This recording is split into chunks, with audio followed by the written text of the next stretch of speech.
So you want to buy an 80 series Land Cruiser. Finally, a person of culture. I respect that.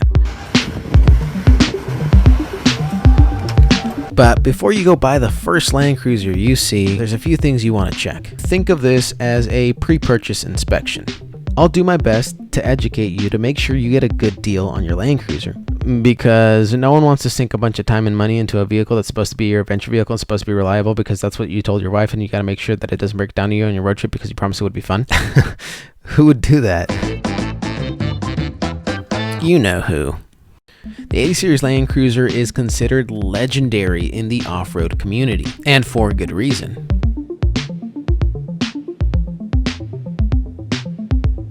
This is going to be your guide in your decision-making process without sugarcoating anything. Think of it as having your buddy who owns a Land Cruiser and has done some of his own repairs go and check it out with you. He'll point out some big issues and some minor issues, but the purpose is to save you some money. And like my mother always said, when you do your own work, that means more money for upgrades. She really did say that. Anyway, it's going to build your confidence in making the right decision on buying the Land Cruiser that you're going to go check out. And it's going to give you an idea of what you're getting into, the type of maintenance, the type of repairs that you're going to need to do, along with the upgrades that you're going to want to do down the line. Remember, you're purchasing an older vehicle. You're inheriting the previous owner's level of care or lack thereof. And you're not just buying a truck, you're also buying their maintenance. You're buying, in some cases, their mistakes as well. So trust me when I say this, if you watch this video to the end, it'll save you a ton of time and a ton of money. And if you pay close attention, it'll help you negotiate a better deal on your Land Cruiser. So let's get started. The first thing we'll do is a full exterior inspection.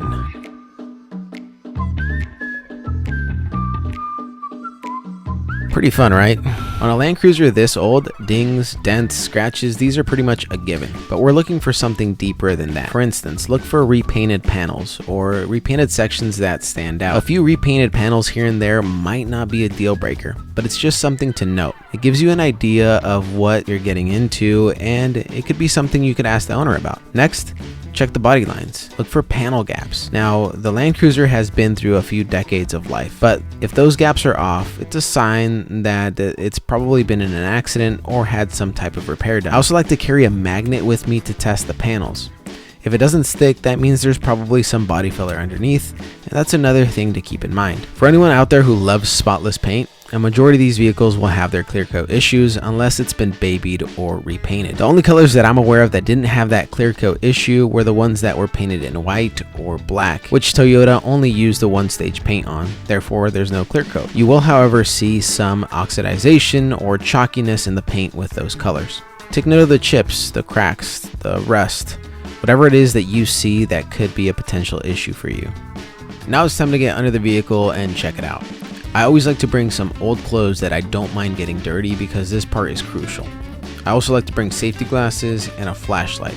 I also like to bring a burrito in case I get hungry. Now what I'm looking for under here is rust. Not just surface rust, but rust that gets in the frame and basically destroys the inside. I'm going to go over the frame, the inner fenders, the core supports, and surface rust is one thing, but when it starts to eat away the metal, that's when I walk away. Now I'm no rust expert, but if you could poke it with a screwdriver and it caves in, just run. One other thing to note is signs of welds or repairs.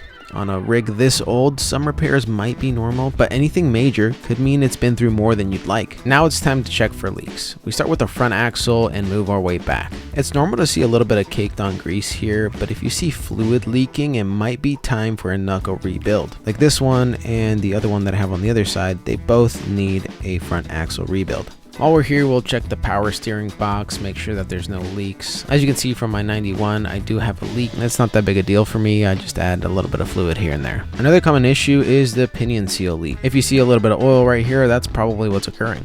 Now we move towards the back. We're going to check the transmission, the engine, the transfer case. Something to keep in mind is that these are going to have leaks here and there. These are older vehicles, but as long as the leak isn't excessive, you should be okay. It makes for nice driveway art for when it rains, and it's a good way to prevent rust. However, if you're concerned, maybe look at the person's driveway. If it's a ton of oil marks and you realize that this thing is probably leaking a ton, maybe it's not for you.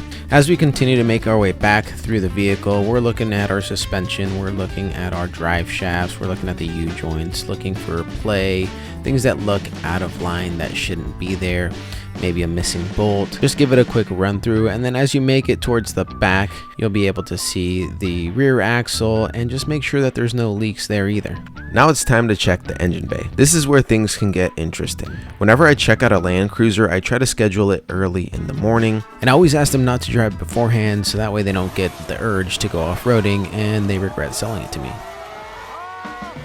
But there's another reason to make sure the engine is cold before you start it.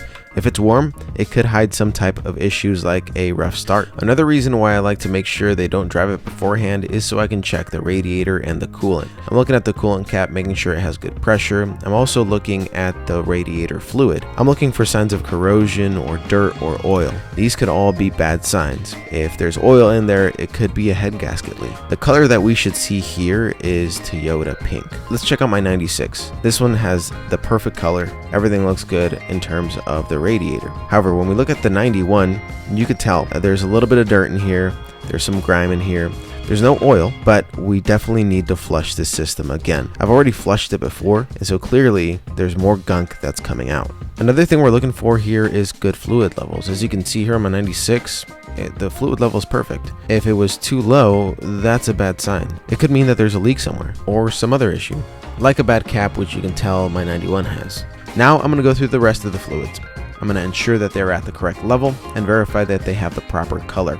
We have two different versions of the 80 series here. We have the FJ80 and the FZJ80. These are the only two models that were sold in the US. And since I don't know much about the other Land Cruiser versions, we'll pretend they don't exist, even though they're better.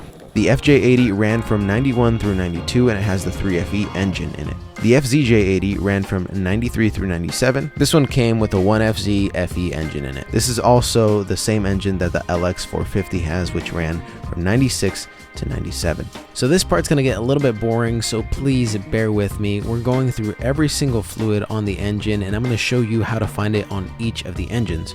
And for now, we're only going to check the fluid color to make sure that it's the correct color, and we're also going to make sure that it's not bone dry. Starting with the engine oil, we want to make sure that the vehicle is on a level ground so it gives us the best reading. Here is the dipstick location: FJ80, FZJ80. And the process to check the engine oil is really simple. We're going to pull it out, clean it with a clean cloth, dip it back in there and pull it out again, and we're going to check to see that it's not too high and not too low. Ideally, it would be right on the full line. We're also looking at the color of the engine oil. We don't want it milky, we don't want it sludgy. If you see any of that, just avoid it at all costs. And as you can see here, both of these are in good shape. We're also going to check the engine cap. Now what we're looking for here is signs of white sludge, because that could be a sign of a blown head gasket, and we want to avoid that. We don't want to dump money into a Land Cruiser that you're looking to go off-roading with. Now we're moving on to the transmission fluid. Here is the dipstick location: FJ80, FZJ80. The color we're looking for here is red. Shouldn't be dark. If it's dark, then there could be some potential issues with the transmission. Now for both the engine oil and the transmission oil, it's probably best to take it for a test drive and check these fluid levels again for the most accurate results. Now we're looking at the power steering fluid. Now this one's pretty easy to find. Here is the location of the reservoir on the FJ80 and the FZJ80. The color here should be red. Now, most people will put power steering fluid in here. That is incorrect. We want a Dexron ATF in here. As you can see from a 91, this is a great color. This is how it should be. My 96, on the other hand, has a yellow color, which is incorrect. It should not be this color. So I know that I'll need to flush the system and replace some of the lines and put the proper fluid in here. Now let's check the brake fluid. The location is going to be on the driver's side of the vehicle, and it'll be towards the back of the firewall. They're pretty much the same on both vehicles. All we're looking for here is to make sure that it's not too dark. It should be on the clearer side, and also make sure you clean it up. You don't want to get any of this on you. Now let's move on and do a general inspection of the rest of the engine bay. We're going to check the belts, make sure that they're not old or torn up. We're looking at the radiator hoses. We want to make sure that they're not bubbling or about to burst or look really old. We're looking at the heater control valve, make sure that it's not yellow or that you could tell that there is radiator fluid that's leaking from it. And if you're looking at an FZJ80, look for the pesky heater hose. You're going to have to get on the ground under the wheel well to look at this. It's pretty easy to find once you know what you're looking for. These are known to go bad. These are known to bulge. These are known to leak coolant and cause issues for 80 series owners. Now, thankfully, the 91 and 92s with a 3FE engine didn't have this problem. So if you're looking at one of those, you don't have to worry about it. Also on the FZJ80s, the distributor O-ring is known to go bad and cause some leaks as well. As you can tell, this one's in good shape. You also want to check the valve cover gasket. Is it dripping oil down the engine? As you can tell from the FZJ80, it looks good. On the other hand, the valve cover gasket on my FJ80 definitely needs to be replaced because you could tell that there's oil seeping down. All of this will tell you a story. How well was it maintained? Or how neglected was it? It's also going to give you a good idea of how much baseline work you're going to need to do to get it back to being reliable. How much wrenching you're willing to put in, how much work you're willing to put in, or pay somebody to do. And trust me when I say this, when you go through all these steps, the person whom you're buying the Land Cruiser off of is going to realize that you know a little bit about what you're talking about. And you're going to have that confidence and that ability to speak about it pretty comfortably. And you'll be able to negotiate a good price, especially after you've gone through the list of issues that the vehicle potentially has.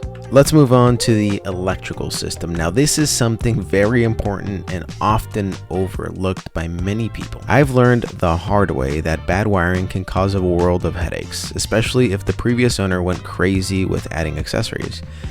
Think of winch, lights, towing, a fridge, a dual battery system. All these things will add additional problems if they're not done correctly.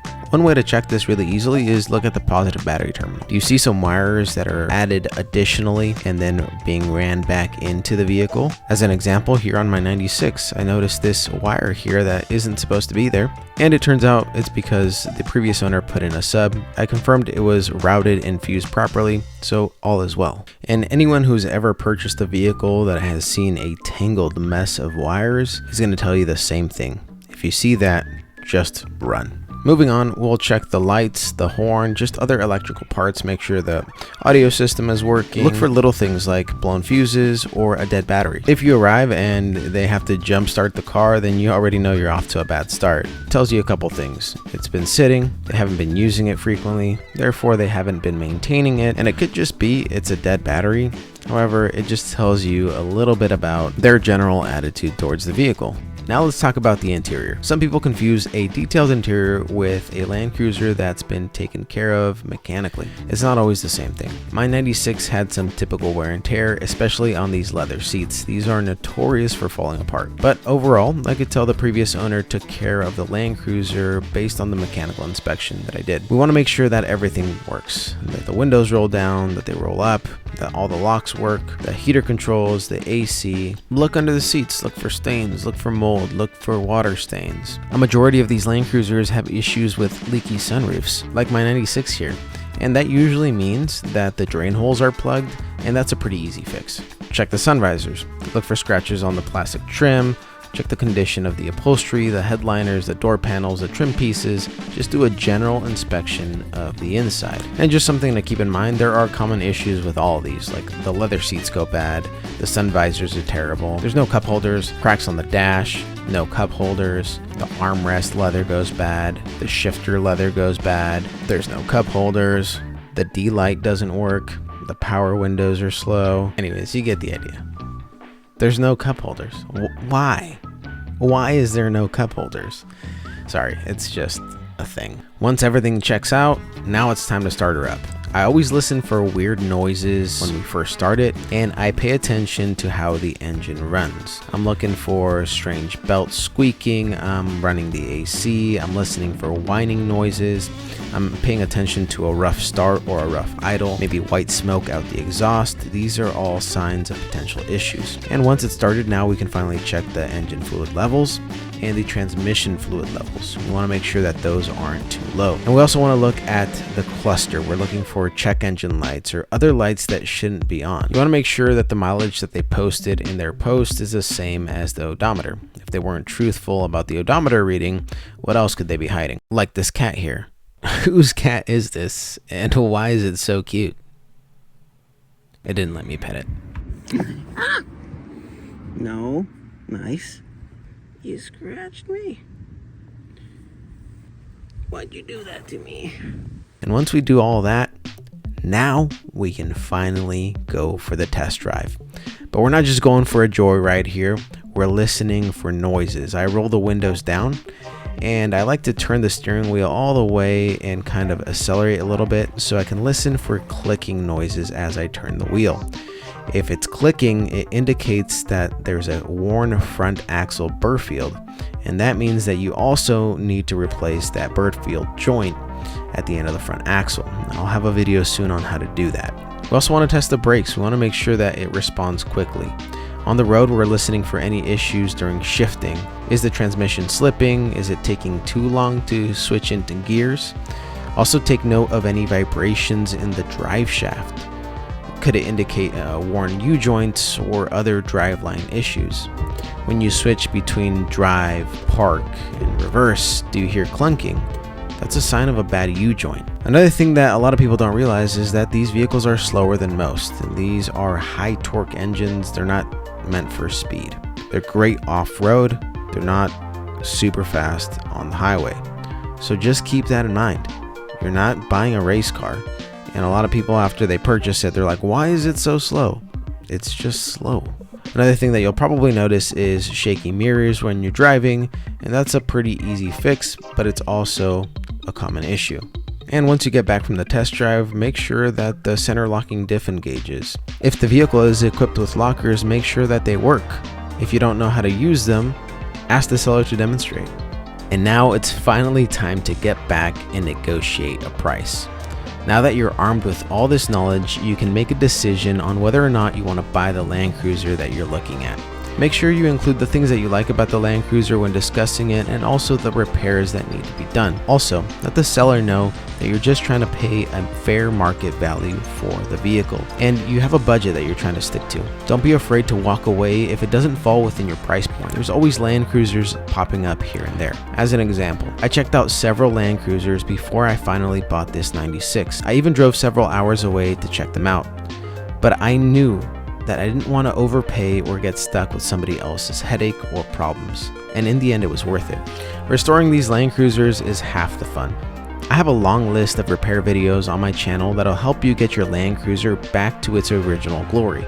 Whether it's an 80 series FJ80 or an FZJ80 or an LX450. And hopefully this video helps you in your journey to purchasing an 80 series Land Cruiser and helping you make the right decision. If you made it this far and you found this video helpful, do me a huge favor. You can hit the like button, you can leave a comment down below. You could also, if you can go as far as hitting the subscribe button. Yeah. That's crazy, huh? Also, there will be a PDF that you can download. I'll link it in the description once it's completed, but you'll be able to download it on your phone. You could print it, and it'll be something super easy that you could reference when you go and check out an 80 series Land Cruiser. Hope this video was helpful, guys. I hope it saved you a little bit of time, a little bit of money, and see you next time.